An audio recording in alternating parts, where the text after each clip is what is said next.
रहीम अस्सलाम वालेकुम नाज़रीन, मैं हूं वकास अज़ीम और अपने यूट्यूब चैनल के ज़रिए आपकी खिदमत में हाज़िर हूं। जिस वक्त मैं आपसे बात कर रहा हूं इस वक्त पाकिस्तानी रुपए की जो कीमत है वो आज इंटर मार्केट में 262 रुपये तक पहुंच चुकी है और ओपन मार्केट में डॉलर 270 रुपये में फ़रोख्त हो रहा है।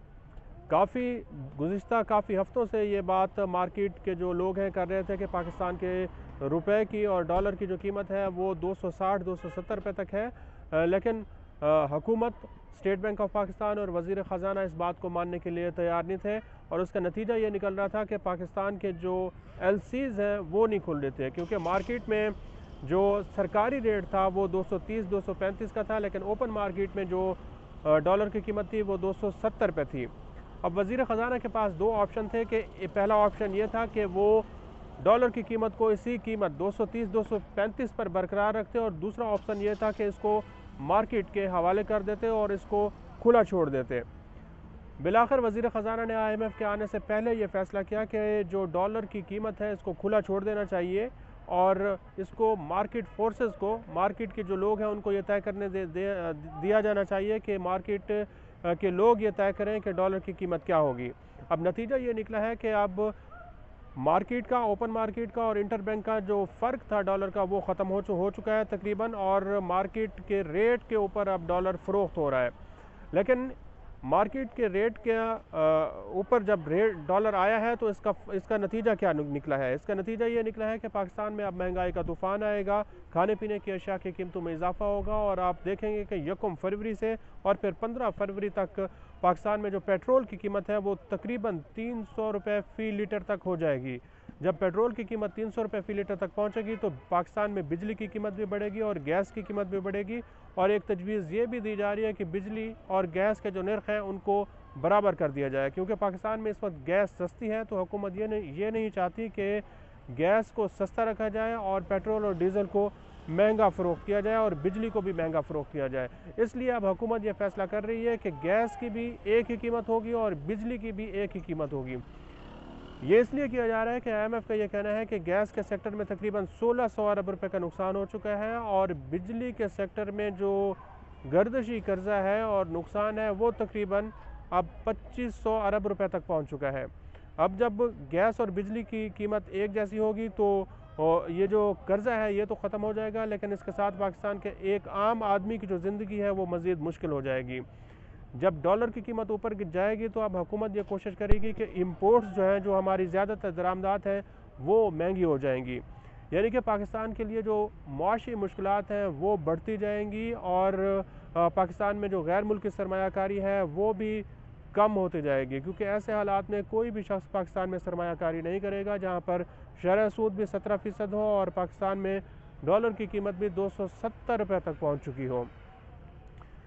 वज़ीर ख़जाना इसहाक डार के ऊपर काफ़ी अरसे से यह तनकीद की जा रही थी कि वो डॉलर को कंट्रोल कर रहे हैं और मसनूई तरीके से कंट्रोल कर रहे हैं, यहाँ तक कि जो पाकिस्तान मुस्लिम लीग नून के अंदर के लोग हैं वो भी तनकीद कर रहे थे। साबिक़ वज़ीर ख़जाना मिफ्ता इस्माइल को आप हर रोज़ सुनते होंगे, वो ये चाहते थे कि डॉलर की कीमत को जो है मार्केट के हवाले कर दिया जाए। यह IMF की भी एक बड़ी शर्त थी और IMF के जो अब 31 जनवरी को वफ्द पाकिस्तान पहुंचेगा उससे पहले हुकूमत ने यह फ़ैसला किया है। 3-4 बड़े अहम फ़ैसले हुकूमत ने कर लिए हैं। पहला फ़ैसला डॉलर की कीमत को बढ़ाया गया है, स्टेट बैंक ऑफ पाकिस्तान ने शरह सूद को भी बढ़ाया है और अब आजकल में बिजली और गैस की कीमतें तो वैसे ही बढ़ जाएंगी, लेकिन 1 फरवरी से आप देखेंगे कि पेट्रोल की भी कीमत बढ़ेगी। अब ये जो मुआशी मुश्किलात बढ़ती जा रही हैं, अब वज़ीर ख़जाना और पाकिस्तान मुस्लिम लीग नून और इत्तेहादी हुकूमत ये सोच रही है कि इसकी हमने एक सियासी कीमत अदा कर रहे हैं। सियासी कीमत क्या होगी कि जब आइंदा इलेक्शन आएंगे तो हुकूमत जो मौजूदा है इसके ऊपर लोग इसको तनकीद का निशाना बनाएंगे और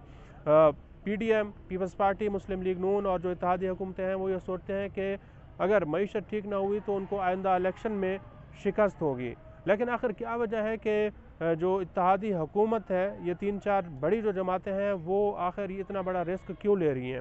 रिस्क इसलिए ले रही हैं कि अब हर शख्स को, हर पार्टी को ये यकीन होता जा रहा है कि पाकिस्तान में जो आइंदा इलेक्शन है वो बहुत जल्द नहीं होने वाले, क्योंकि इसके बाद जब केयर टेकर सेटअप आएगा तो वो भी लंबे अरसे तक आएगा और कम से कम 1 साल तक जब केयर टेकर सेटअप पाकिस्तान में मौजूद रहेगा तो लोग फिर PDM के जो आज के जो गुनाह हैं उसको भूल चुके होंगे और ये लोग समझना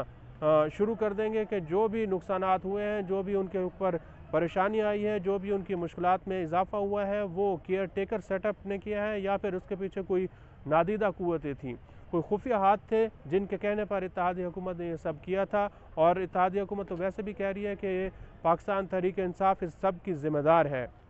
पाकिस्तान तहरीक इंसाफ का वैसे भी अब चैप्टर क्लोज़ होता हुआ दिखाई दे रहा है। कौमी असम्बली से तमाम के तमाम जो नशिस्तें हैं वो खाली हो चुकी हैं, अब उसकी वापसी का कोई आसार नज़र नहीं आ रहे। यहाँ तक कि अगर अदालत कोई इस बारे में कोई फ़ैसला करती है तो तभी मुमकिन हो सकेगा, लेकिन वो भी सिर्फ 1 या 2 महीने के लिए बामुश्किल पाकिस्तान तहरीक इंसाफ के लोग हो सकता है कि असम्बली में आएँ और जो निगरान सेटअप है उसमें अपना किरदार अदा करें, लेकिन फ़िलहाल ऐसा कुछ दिखाई नहीं दे रहा। तो पाकिस्तान तहरीक इंसाफ का तो चैप्टर क्लोज़ होता दिखाई दे रहा है, लेकिन जितनी पाकिस्तान की मुश्किलात बढ़ती जा रही हैं इसके बाद ये भी दिखाई दे रहा है कि जो इत्तेहादी हुकूमतें हैं इनकी सियासत भी ख़त्म हो जाएगी। आज के लिए इतना ही। इस वीडियो को आप कमेंट सेक्शन में जाकर लाइक कर सकते हैं और अपनी राय का भी इजहार कर सकते हैं।